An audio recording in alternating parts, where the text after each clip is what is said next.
नमस्कार। सबसे बड़ा मुद्दा, सबसे बड़ी बहस लेकर हाजिर हूं मैं अपूर्वा सिंह।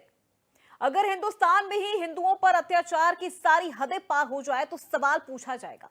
अगर हिंदुस्तान में ही हिंदू बहन बेटियों पर खुलेआम वार किया जाए तो फिर प्रहार करना जरूरी हो जाता है। लेकिन सवाल बार बार यही पूछा जाता है कि जब जब हिंदुओं पर अत्याचार होता है तो फिर विपक्ष मौन क्यों हो जाता है।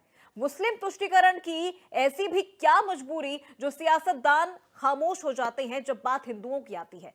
वक्फ कानून के विरोध से धधकी हिंसा में बंगाल जल रहा है। आलम यह है कि हिंदू परिवार पलायन करने पर मजबूर है, लेकिन सूबे की मुखिया ममता बनर्जी को कोई फर्क ही नहीं पड़ता।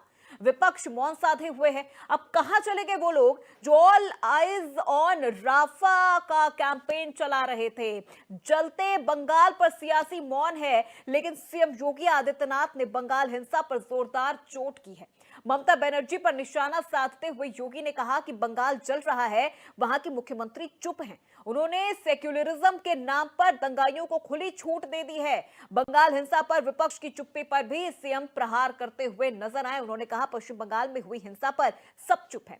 मुर्शिदाबाद दंगों पर कांग्रेस से लेकर सपा तक चुप है। वो धमकियों पर धमकियां दे रहे हैं। वो बेशर्मी से बांग्लादेश में जो हुआ उसका समर्थन कर रहे हैं। दंगाई का इलाज बताते हुए सीएम योगी ने तल्ख लहजे में कहा कि लातों के भूत बातों से नहीं मानते, डंडे से ही मानेंगे। अगर उन्हें बांग्लादेश पसंद है तो वहां चले जाना चाहिए। ऐसे में सवाल उठता है कि देश विरोधी एजेंडा विपक्ष का क्या है फंडा। हिंदुओं पर हो रहे अत्याचार पर क्यों है विपक्ष मौन। क्या डंडे से होगा दंगाइयों का इलाज। दहाड़े है महाराज, दंगाइयों पर गिरेगी गाज। नफरत का सीमा पार करेक्शन, दंगाइयों की बड़ी है टेंशन। इन्हीं सवालों पर होगी आज की बड़ी बहस, लेकिन उससे पहले सियासी प्रतिक्रियाएं आपको सुनाते हैं।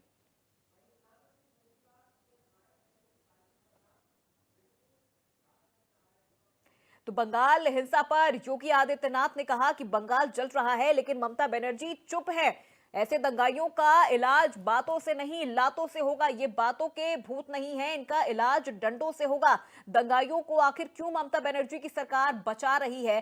क्यों पश्चिम बंगाल में जिस तरह से दंगे भड़क रहे हैं, विपक्ष क्यों इस पूरे मुद्दे पर शांत है। क्या मुस्लिम तुष्टीकरण की ऐसी आदत लग चुकी है विपक्ष को कि हिंदुस्तान में अगर हिंदू ही सुरक्षित नहीं है तो फिर कहां सुरक्षित है। और ऐसे में विपक्ष क्यों चुप्पी साधे हुए है। एक हफ्ते से पूरा मुर्शिदाबाद चल रहा है, लेकिन ममता बनर्जी दंगाइयों को शांति दूत कहती हैं और ये कहते हुए वो जरा सा भी नहीं झिझकती हैं। विपक्ष कहां है, विपक्ष क्यों चुप है, ये भी बड़ा सवाल है।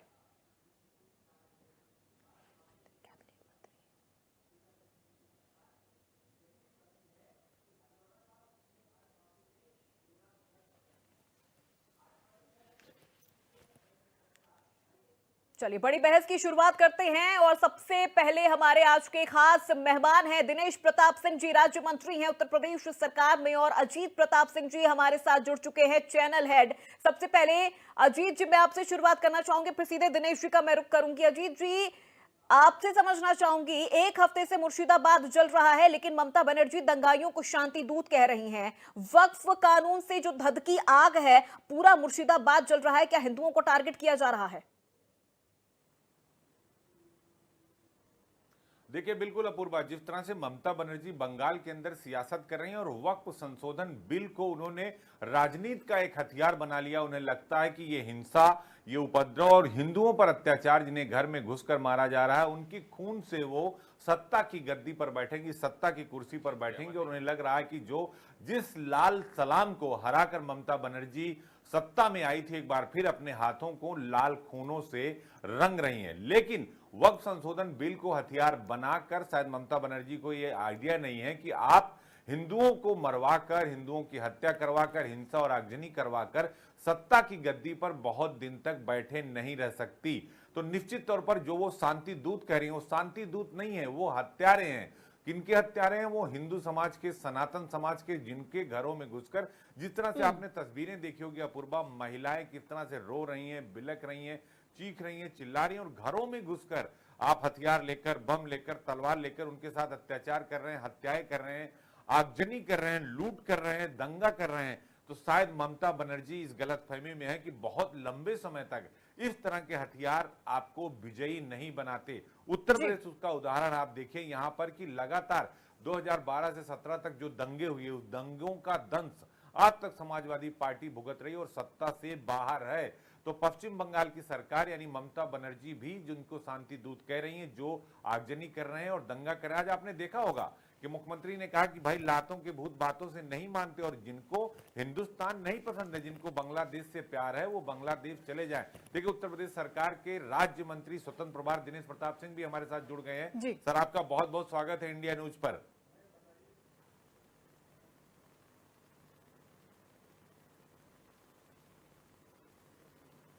दिनेश जी, आप तक आवाज पहुंच रही है? जी दिनेश जी, हमारे चैनल हेड अजीत प्रताप सिंह जी ने सवाल किया आपसे। बंगाल में जिस तरह बंगाल में हिंसा हो रही है और वक्फ संशोधन बिल को लेकर ममता बनर्जी ने हथियार बना लिया है दिनेश जी, और उनको लगता है कि उनके शांति दूत जो आगजनी कर रहे हैं, बवाल कर रहे हैं, हिंसा फैला रहे हैं, लगता है उनको कि ये शांति दूत उनको वापस सत्ता में ले आ देंगे क्योंकि बंगाल में चुनाव होने वाला है। और जिस लाल सलाम को हराकर ममता बनर्जी जिस मकसद से सत्ता में आई है, उनका मकसद बदल गया। क्या आपको लगता है कि हिंसा सत्ता हथियाने का ये हथियार है? क्या ये उचित है? बिल्कुल अजीत जी, महसूस ऐसा ही हो रहा है कि पश्चिम बंगाल में हथियार हिंसा को ही बना करके राज करने का शॉर्टकट उनके पास मिल गया है। और जो विपक्ष है, चाहे वो कांग्रेस हो चाहे समाजवादी पार्टी हो, उसको महापुरुषों को गद्दार कहने, मंदिरों का अपमान करने, भारतीय संस्कार संस्कृति पर आक्षेप लगाने से ही छुट्टी नहीं मिलती। कुछ लोग संविधान की किताब लेकर के दिखाते हैं और उसी को लोगों के बीच में ले जाकर के भ्रमित करते हैं। अरे उसी संविधान में विपक्ष की भूमिका का भी उल्लेख है कि विपक्ष कौन से काम करेगा, कौन से नहीं काम करेगा। आज तक विपक्ष को संविधान सम्मत काम करते हुए नहीं देखा गया है। क्या संविधान में लिखा है कि महापुरुषों को अनादर किया जाएगा? क्या संविधान में लिखा है कि जहां कहीं संविधान की हत्या होगी वहां विपक्ष नहीं बोलेगा? क्या आज की तारीख में मुर्शिदाबाद में संविधान की हत्या नहीं हो रही है? और इस पर अगर विपक्ष चुप है तो मैं महसूस करता हूं कि विपक्ष आज की तारीख में चाहता है कि इसी तरह के क्रियाकलाप होते रहें और इसी के आधार पे हमको अवसर मिले जनता को गुमराह करने के लिए, सच्ची आपको लगता नहीं सर कि दंगों का जहर और हिंसा की आग ये क्या ममता बनर्जी का ये सबसे बड़ा हथियार बन चुका है मुर्शिदाबाद में? देखिए, जब पहले लोगों ने हिंसा के रास्ते से सत्ता के रास्ते तक पहुंचे हैं, सत्ता के शिखर तक पहुंचे हैं, आज का युवा, आज का भारत अब किसी दशा में इसे बर्दाश्त करने वाला नहीं है। चाहे वो टीएमसी हो, ममता बनर्जी जी हो, चाहे जो कोई हो, बड़े धैर्य के साथ देशवासी इस बात को समझ रहे हैं कि क्या करना चाहिए, क्या नहीं करना चाहिए। इसीलिए उन्होंने भारतीय जनता पार्टी और देश के यशस्वी प्रधानमंत्री जी, गृह मंत्री जी और मुख्यमंत्री जी की हर बात का समर्थन करके आगे बढ़ रहे हैं। उन्हें लग रहा है कि देश के प्रधानमंत्री जी आदरणीय नरेंद्र मोदी जी के हाथों में सुरक्षित है। शांति दूत कह रहे हैं, जो हाथों में हथियार लिए, जो आगजनी कर रहे हैं, जो हत्या कर रहे हैं, जो तोड़ फोड़ कर रहे हैं, लोगों को मार रहे हैं, हिंदुओं के घरों में घुसकर उनकी हत्या की जा रही है, उनको तो ममता बनर्जी शांति दूत कह रही हैं। एक नया नाम उन्होंने दे दिया कि जो दंगा करेगा वो शांति दूत है, जो हत्या करेगा वो शांति दूत है। आज की तारीख में उनके हाथ में सत्ता है पश्चिम बंगाल की। जनता वहां अभी उनको कुछ कर नहीं सकती है, लेकिन जैसे अवसर पाएगी इसको दोगुनी तिगुनी ताकत के साथ इसका प्रतिकार उनको दिखाई पड़ेगा कि आप जिनको शांति दूत कर रहे हो, जो अपराधी हैं, जो मानवता के दुश्मन हैं, जो हमारी भारतीय संस्कार संस्कृति को तार तार कर रहे हैं, उनको भारत का नागरिक, भारत का नौजवान, भारत की जनता किसी दशा में माफ नहीं करेगी।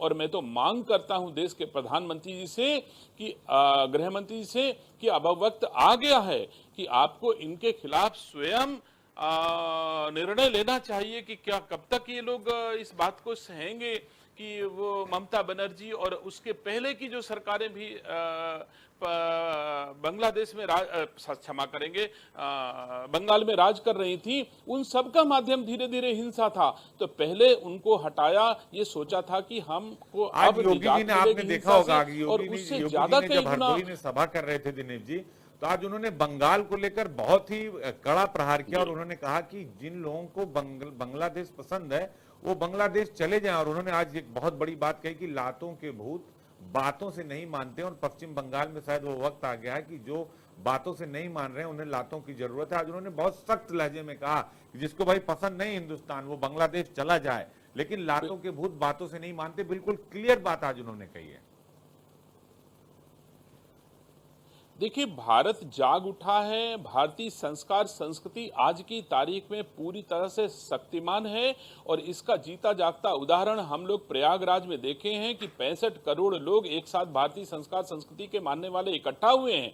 और निसंदेह हमारे उत्तर प्रदेश के यशस्वी मुख्यमंत्री जी ने जो कहा है अब वो होके ही रहेगा। जो हमको भारत को, भारतीयता को, भारतीय संस्कार संस्कृति को पसंद नहीं करेगा उसको जाना ही पड़ेगा, चाहे वो बांग्लादेश जाएं, चाहे उनकी इच्छा के जिस देश में जाना चाहें। लेकिन जो भारतीय संस्कार संस्कृति को, जो भारत को अपनाएगा, भारतीय संस्कार संस्कृति को अपनाएगा, उसे ही भारत में भारत के लोग स्वीकार करेंगे। नहीं तो योगी जी के हिसाब से, जो योगी जी ने कहा है, अब निसंदेह भारत का नागरिक उनको रास्ता बाहर कह दिया कि लातों के भूत बातों से नहीं मानते, इनका इलाज करना बहुत जरूरी है और वो इलाज करने का समय आ गया सर।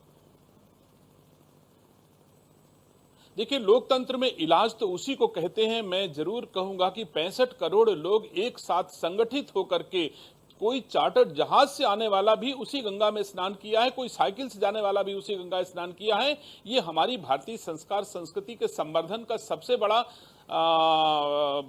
एकजुटता का पर्व हम लोगों ने देखा है, ताकत देखी है। और आने वाले वक्त में निसंदेह बंगाल में ऐसे ही आप देखेंगे कि बड़ी तेजी के साथ जो लोग हमारी मानवता के दुश्मन हैं उनको बाहर का रास्ता दिखाया जाएगा। और ये तो दुख और ज्यादा होता है कि जो लोग पाप कर रहे हैं ऐसे ही लोगों को दूसरे देशों से बुला करके अपने वोट के लिए वहां का नागरिक बना करके वोट लिया जाता है।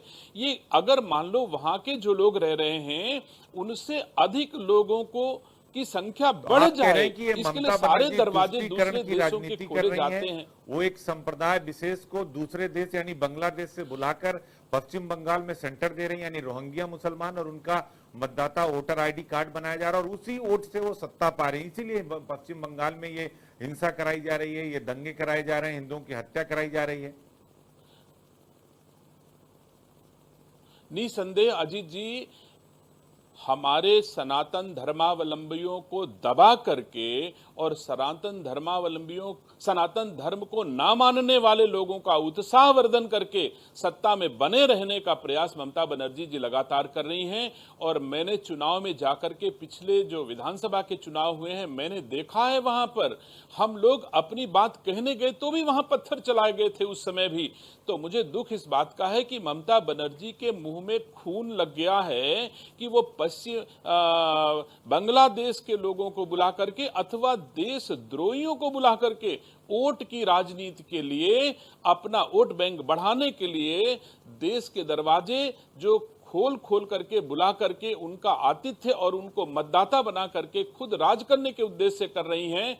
धीरे धीरे भारत को बड़ी हानि ममता बनर्जी जी कर रही हैं और इस बात को हमारे देशवासी बड़े धैर्य के साथ देख रहे हैं। आने वाले वक्त में ममता बनर्जी जी को, आपको लगता नहीं कि ममता बनर्जी यानी टीएमसी का समर्थन जो अखिलेश यादव भी कर रहे हैं, कांग्रेस पार्टी भी कर रही है, और आप देखिए अखिलेश यादव विरोध नहीं कर रहे हैं। जब बांग्लादेश में हिंदुओं पर अत्याचार होता है, पाकिस्तान में हिंदुओं पर अत्याचार होता है, इवन बंगाल में, पश्चिम बंगाल में टीएमसी गवर्नमेंट में, ममता सरकार में अत्याचार हो रहा है, बवाल हिंसा, आगजनी हो रही, हत्याएं हो रही, तो अखिलेश यादव चुप्पी साधे हुए, वो कभी हिंदुओं के पक्ष में नहीं बोल रहे हो, ममता बनर्जी के खिलाफ नहीं बोल रहे हैं कि नहीं भाई ये गलत हो रहा है, वो बल्कि समर्थन करते नजर आ रहे हैं अखिलेश यादव, जबकि उनको भी उत्तर प्रदेश में राजनीति करनी है, कांग्रेस को भी राजनीति करनी है। तो ये जो तुष्टीकरण जो 80-20 है, इसमें सारे सियासी दल लगातार इसी में जुटे हुए हैं। उनको लग रहा है कि 80-20 करके तुष्टीकरण की राजनीति करके वो सत्ता को हासिल कर लेंगे, जबकि इसका नुकसान हुआ अखिलेश यादव को 2017 के बाद इतने दंगे हुए उत्तर प्रदेश के अंदर कि उनकी सत्ता वापस नहीं आई।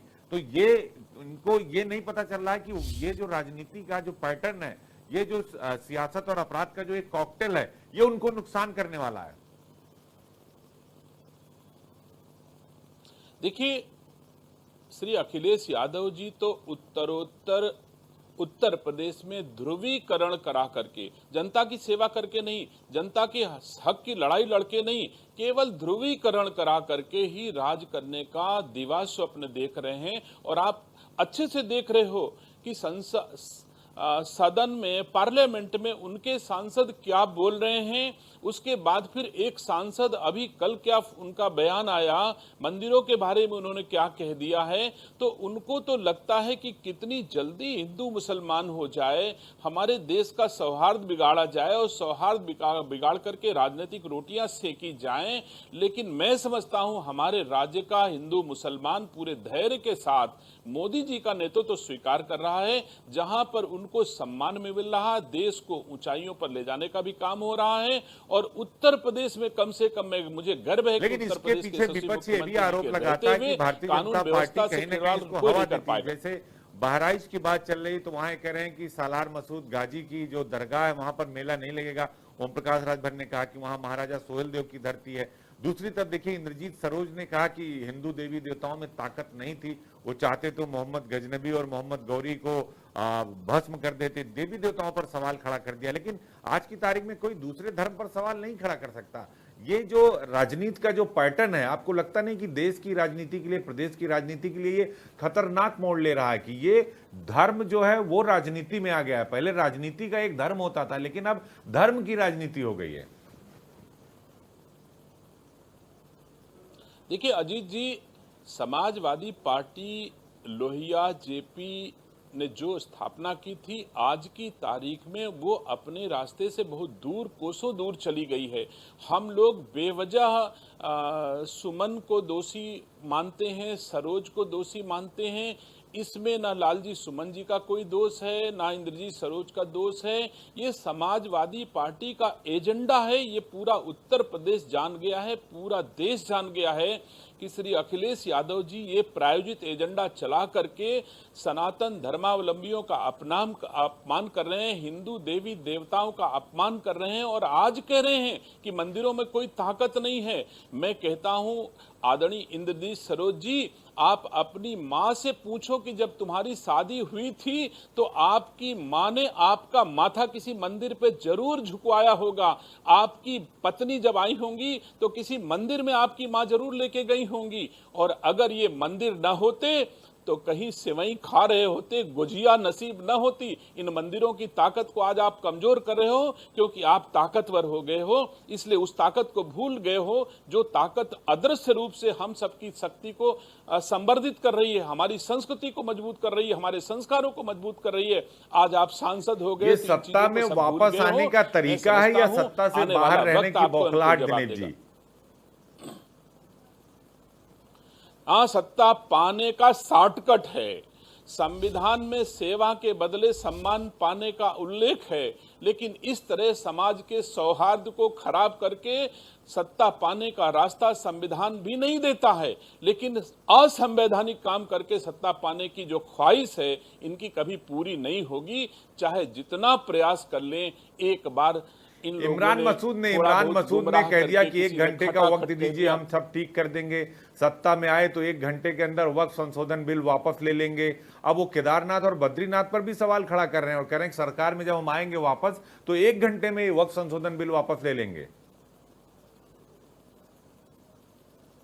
अब देखिए, आज की तारीख में कांग्रेस और समाजवादी पार्टी में होड़ चल रही है कि कौन कितना बड़ा नमाजवादी हो गया है जिससे एक समुदाय का वोट मिल जाए। और मुझे गर्व है कि उस समुदाय का वोट लेने के लिए हमारी सरकारें, हमारे प्रधानमंत्री जी उनके प्रधानमंत्री आवास बनवा रहे हैं, उनकी महिलाओं को सुरक्षा दे रहे हैं, उनको बेहतर जीवन जीने का रास्ता दे रहे हैं, उनका सपोर्ट कर रहे हैं तमाम योजनाओं के माध्यम से। तो हम तो एक भारत श्रेष्ठ भारत बनाने के लिए सबका साथ सबका विकास की बात करते हैं, और ये लोग इस समाज को तोड़ करके जो बात आप कह रहे हैं कि ये समाजवादी, ये नमाजवादी, जो बात आप कह रहे हैं बंगाल से लेकर उत्तर प्रदेश तक जो ये हो रहा है, इसमें बीजेपी का स्टैंड क्या है? बीजेपी कहां खड़ी है? क्योंकि ये बिल्कुल जो तुष्टीकरण की राजनीति में जो निर्दोष लोग मारे जा रहे हैं, इसमें बीजेपी का स्टैंड क्या है? क्योंकि देखिए, समाजवादी पार्टी हो या जो इमरान मसूद है कांग्रेस पार्टी हो या फिर ममता बनर्जी की सरकार हो,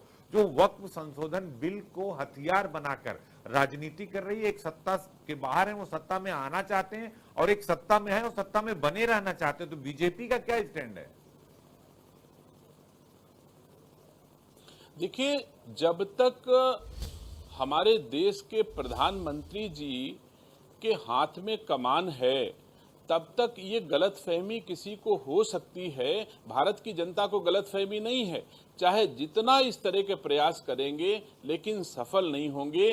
देश के यशस्वी गृह मंत्री जी के हाथों में गांडीव है और रथ पर सवार हैं हमारे देश के यशस्वी प्रधानमंत्री जी। अब किसी दशा में इन लोगों के मंसूबे फलित नहीं होंगे, और हमारा राष्ट्र मजबूती के साथ भारतीय संस्कार संस्कृति के साथ विकास भी करेगा और विरासत को भी आगे बढ़ाएगा, इसमें कोई संदेह नहीं है। एक आखिरी सवाल आपसे कि जिस तरह से राणा सांगा को लेकर जो महापुरुष हो, चाहे देखिए छत्रपति शिवाजी की बात हो, औरंगजेब की कब्र को लेकर विवाद हुआ, बहराइच में महाराजा सुहेल देव को लेकर, सलार मसूद गाजी को लेकर विवाद हुआ, अब महाराणा सांगा को लेकर जिस तरह से करणी सेना राजपूत समुदाय सड़कों पर है, और अखिलेश यादव कह रहे हैं नहीं नहीं हमारे नेता इतिहास के पन्ने ना पलटें, लेकिन वो ये भी कह रहे हैं कि बीजेपी इतिहास का पन्ने, इनके पन्ने पलटकर हमें याद दिला रही है। तो एक तरह से अखिलेश यादव सपोर्ट कर रहे हैं अपने नेताओं का, चाहे इंदिरा सरोज हो, चाहे जो है रामजी लाल सुमन हो। तो आपको लगता नहीं कि ये जो महापुरुषों पर राजनीति शुरू हुई है, समाजवादी पार्टी उसको एक अलग दिशा और दशा देने की कोशिश कर रही है? मैं नहीं समझता कि किसी को इतिहास के पन्ने पलटवाने की जरूरत है। अखिलेश यादव जी, इतिहास तो इतिहास है, कोई भी पलट के देख सकता है। यह इतिहास सम्मत बात ही है कि अगर राणा सांगा न होते तो अखिलेश यादव राजनीति करने लायक न होते, छत्रपति शिवाजी न होते, गुरु गोविंद सिंह न होते, तो आज संसद में बैठ करके इस तरह की बात करने लायक आप लोग न होते। तो कम से कम अगर उनका सम्मान नहीं कर सकते हो, हमारी पीढ़ियों का, हमारे देश के मातृभूमि पर एक एक अपने शरीर का लहू जिन्होंने अपने लहू से सींच दिया है, आप उनके प्रति कृतज्ञता ज्ञापन नहीं कर सकते हो, तो कम से कम उनका अपमान ना करो, वरना इतिहास यह भी लिखा जाएगा। अगर राणा सांगा का इतिहास लिखा गया है, छत्रपति शिवाजी महाराज का इतिहास लिखा गया है, गुरु गोविंद सिंह का इतिहास लिखा गया है, तो अखिलेश यादव जी आपका भी इतिहास लिखा जाएगा। और फिर भारत के लोग, आने वाली पीढ़ी आपको क्या कहेंगे आज समझ सकते हो, वो भी पढ़ेंगे कभी इतिहास। बहुत बहुत शुक्रिया सर, आपने समय निकाला और इंडिया न्यूज उत्तर प्रदेश उत्तराखंड पे आपने समय दिया, और पश्चिम बंगाल से लेकर अखिलेश यादव और इमरान मसूद सभी मुद्दों पर आपने बात किया हो, चाहे इंदिरा सरोज की बात हो, चाहे रामजी लाल सुमन की बात हो। बहुत बहुत शुक्रिया सर। चलिए, बिल्कुल, बहुत शुक्रिया दिनेश जी। अब सीधे अजीत जी आपसे सवाल है, आपसे समझना चाहूंगी, क्या पश्चिम बंगाल में योगी मॉडल की जरूरत है? क्योंकि ममता बनर्जी के नेतृत्व में तो पश्चिम बंगाल में कानून व्यवस्था पूरी तरह से फेल है। जहां पर देखा जाए कि अल्पसंख्यकों की आड़ में क्या हिंदुओं को टारगेट किया जा रहा है, और फिर विपक्ष भी चुप है। देखिए, बिल्कुल आपने सही बात कही कि ममता बनर्जी जो है वो तुष्टीकरण की राजनीति कर रही हैं, और हिंदुओं पर अत्याचार करके उनको लग रहा है कि हम खून की होली खेलकर और सत्ता पर लगातार बैठते रहेंगे। क्योंकि जिस तरह से वो सत्ता पर एक के बाद एक 2 बार से काबिज हो गई, 3 बार काबिज हो गई, उनको लग रहा है कि ये सबसे बड़ा हथियार है। जो बात अभी हमारे साथ जुड़े थे उत्तर प्रदेश सरकार के मंत्री, वो कह रहे थे कि लाल निशान को हराकर सत्ता में आई थी, वो एक उनका मकसद था, लेकिन अब वो खून की होली यानी लाल रंग को उनको पसंद आ गया, खून की होली खेलकर वो सत्ता में आना चाह रही है। और शांति दूत कह रही जो हत्यारे हैं उनको, तो निश्चित तौर पर आप देखिए अपूर्वा कि बहुत दिन तक आप हिंसा की आड़ में, बहुत दिन तक आप हत्या की आड़ में, बहुत दिन तक आप तुष्टीकरण की नीति करके सत्ता की कुर्सी पर काबिज नहीं रह सकती। और एक दिन ऐसा आएगा कि जनता आपको जवाब देगी। और देखिए मुर्शिदाबाद में जो हो रहा है, जो बात इमरान मसूद कह रहे हैं, जो बात अखिलेश यादव कह रहे हैं, और जो मुर्शिदाबाद में हो रहा है वहां सीआरपीएफ लगाना पड़ रहा है, पैरामिलिट्री फोर्सेस भेजनी पड़ रही है, और वक्फ संशोधन बिल को हथियार बनाया जा रहा है, इसका जवाब जनता जरूर देगी। और देखिए मैंने पहले भी कहा कि कहीं सत्ता पाने के लिए तुष्टीकरण किया जा रहा है, कहीं सत्ता में बने रहने के लिए हिंसा कराई जा रही है, हत्या कराई जा रही है, और एक साजिश किया जा रहा है कि शायद ये सबसे बड़ा हमारा हथियार हो सकता है। तो ये लंबे वक्त नहीं चल सकता, क्योंकि ये राम और रहीम का देश है, ये शिव और कृष्ण का देश है, ये जो है कबीर दास और सूरदास का देश है, ये तुलसी और वाल्मीकि का देश है। तो आपको जवाब जरूर मिलेगा अपूर्वा। बिल्कुल अजीत जी, चलिए अब सीधे मेहमानों का भी रुख कर लेते हैं। चर्चा की शुरुआत सबसे पहले मेहमानों का परिचय। अवधेश उपाध्याय नेता बीजेपी हमारे साथ जुड़ चुके हैं, रिटायर्ड मेजर आशीष चतुर्वेदी प्रवक्ता सपा हमारे साथ जुड़ चुके हैं, राजेंद्र सागर प्रवक्ता कांग्रेस, पंकज रस्तोगी वरिष्ठ पत्रकार हमारे साथ जुड़ चुके हैं, और डॉक्टर अविनाश शर्मा वरिष्ठ पत्रकार हमारे साथ जुड़ चुके हैं, और मोहम्मद एहताश मूल हक नेता टीएमसी हमारे साथ जुड़ चुके हैं। सबसे पहले एहतेशाम मुल साहब आपसे ही सवालों की शुरुआत। क्या ममता सरकार ने जानबूझकर बंगाल में हिंदू विरोधी माहौल बनाया है कि वक्फ कानून को लेकर जो एक विरोध की आवाज उठ रही थी उसे दबाया जा सके? सबसे पहले इंडिया न्यूज अपूर्वा जी, आपके चैनल के माध्यम से हमारे पश्चिम बंगाल के बंगाली न्यू ईयर की ढेर सारी शुभकामनाएं, बधाई देना चाहता हूं।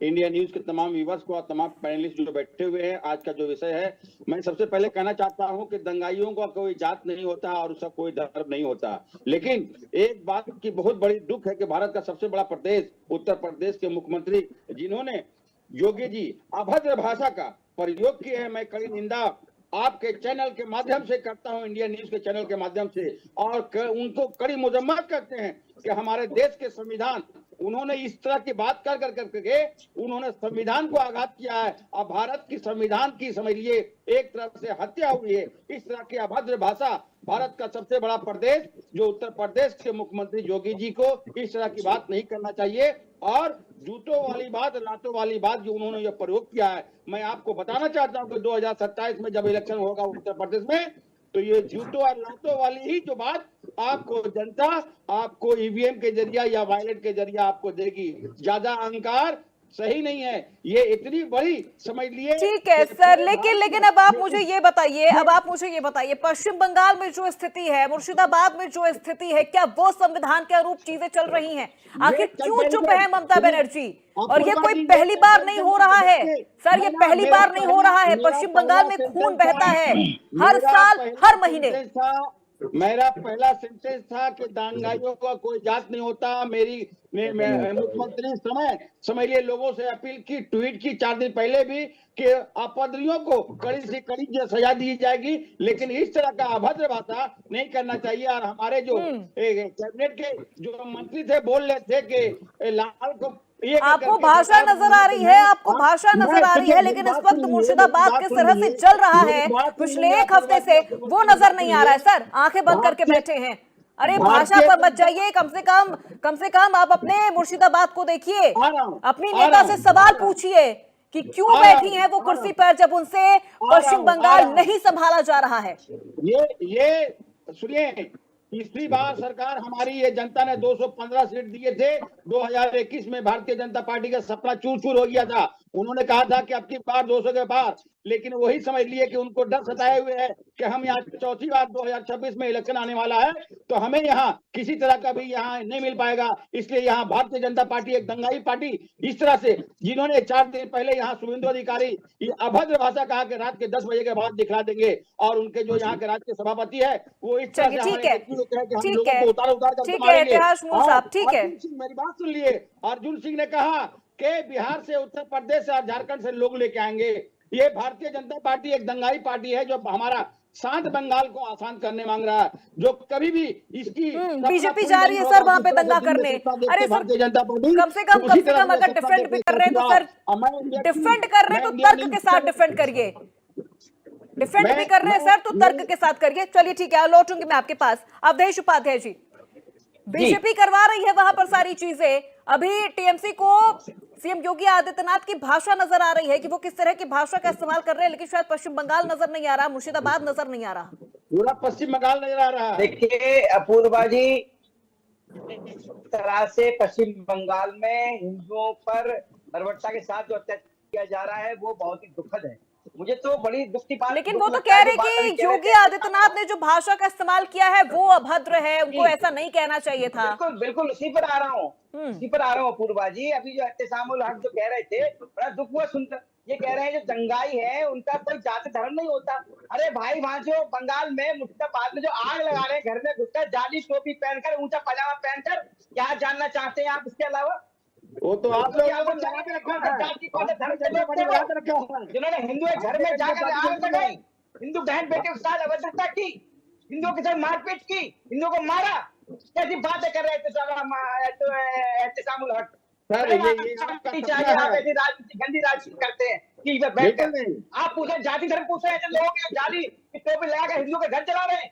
और आप नेता है टीएमसी की ममता बनर्जी, वो कहती शांति दूत बताती है उनको। बिल्कुल आप कह रहे हो जाति धर्म नहीं होता। ममता बनर्जी उन्हीं दंगाई है, उनको शांति दूत का नाम दे रही है। अरे एक बात मैं पूछना चाह रहा हूँ अपूर्वा जी, बहुत स्पष्ट तरीके से पूछना चाह रहा हूँ, प्लीज ठीक है अपूर्वा जी, मैं पूछना चाह रहा हूँ। यहाँ पे कांग्रेस के नेता भी बैठे हुए हैं, प्रवक्ता बैठे हैं, सपा के प्रवक्ता भी बैठे हैं, टीएमसी के भी बैठे हुए हैं।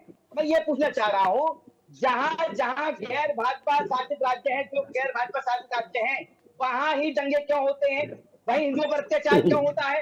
अभी पीछे आपने देखा संभल में हुआ कुछ, ठीक है, जो पत्थरबाज मारे गए थे, वो तो कह रहे हैं कि बीजेपी ही जाकर करवा रही है। जिन जगहों पर बीजेपी नहीं है उन जगहों पर बीजेपी जाकर दंगे करवा रही है, और फिर ममता बनर्जी दंगाइयों को शांति दूत कह रही हैं, चुप करा रही है, पुचकार रही है उनको। जी जी 10 सेकंड में लगूंगा बस अभी आपके। मैं ये कह रहा हूँ, अभी संभल में पीछे दंगा हुआ था, ठीक है, कुछ पत्थरबाज जो पत्थरबाजी कर रहे थे प्रशासन पर, उनको मारा गया था, आपस में मरे थे वो लोग। और उनसे मिलने, ये सोचिए, कांग्रेस का प्रतिनिधिमंडल जा रहा था, समाजवादी पार्टी का प्रतिनिधिमंडल जा रहा था, या फिर बंगाल में गया, पश्चिम बंगाल में तो हिंदू मारे गए हैं, हिंदुओं के घर चला गए हैं, कोई मिलने गया? ठीक